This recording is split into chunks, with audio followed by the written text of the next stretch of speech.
I was 16, I was invited to a party at the house of this guy, and I was seeing him at the time, and my ex-boyfriend Ryan was there too, and we were just hanging out, doing some lines in the bathroom, all of us just huddled around these little white lines, and it was all so ridiculous the way we turned into animals like that whenever we were around that drug.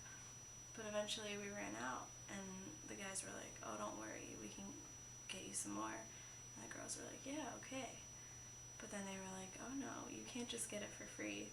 And we went into another room, and my friend, this girl Alicia, she was younger than me and tall and blonde. She stripped down to her underwear, and they said, if you all do that, we'll get you some more. And so we wanted more, and so we did. And I don't really know why we did, except that we wanted more, and we wanted the boys to like us, accept us or something, think we were cool, I don't know. But all of us girls, we were all just standing there, just completely naked. And then we started dancing, and the boys were just watching, dumbfounded, I think. But we knew they liked it, and we liked it too because we thought they liked us, and because we knew we were going to get more of what we wanted, more coke, and it just seemed so right. He called it his relationships grand tour were back then.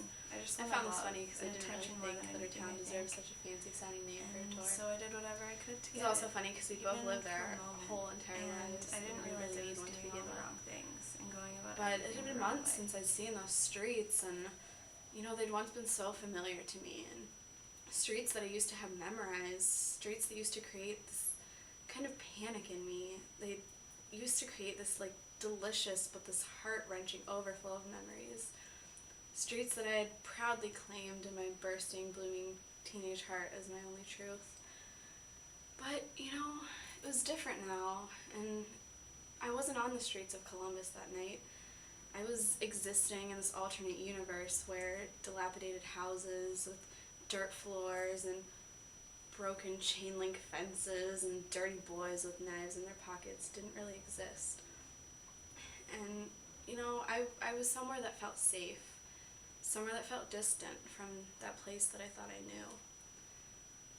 So we left his house at 5 a.m. to start to take the tour, and I slid into the passenger seat of my baby blue Ford Focus, but I let him drive because I didn't really like driving to begin with, and I understood now that he liked to be in control. And I knew it would keep him from yelling, even though I wasn't really afraid of him anymore.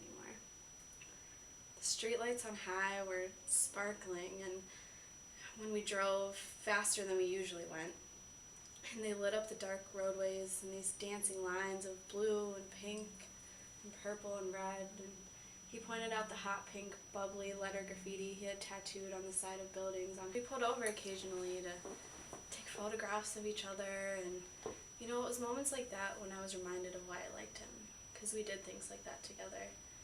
And he stood with his back to the large, blood red, well, I guess that's what I would have called it before.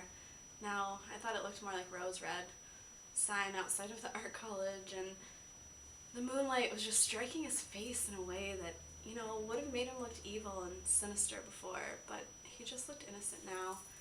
And he looked young, even though he was a lot taller and a lot bigger than me. And he asked me what, in this lame attempt to start a fight with me, and he probably wanted to see me seethe, fuming with anger and dependency and whatever else the way I used to around him and around everyone. But I just said nothing, and I wasn't really looking at him anymore anyway. I was trying to figure out if I would call the art sign blood red or rose red if I was ever asked, which I knew I wouldn't be. But I actually thought about things like that now, instead of just how awful the empty streets look. But out of the corner of my eye, I still saw him, just standing there exposed, staring at me like that insecure, frightened child that might break into a million pieces if someone touched him. But, it was past 5 in the morning now.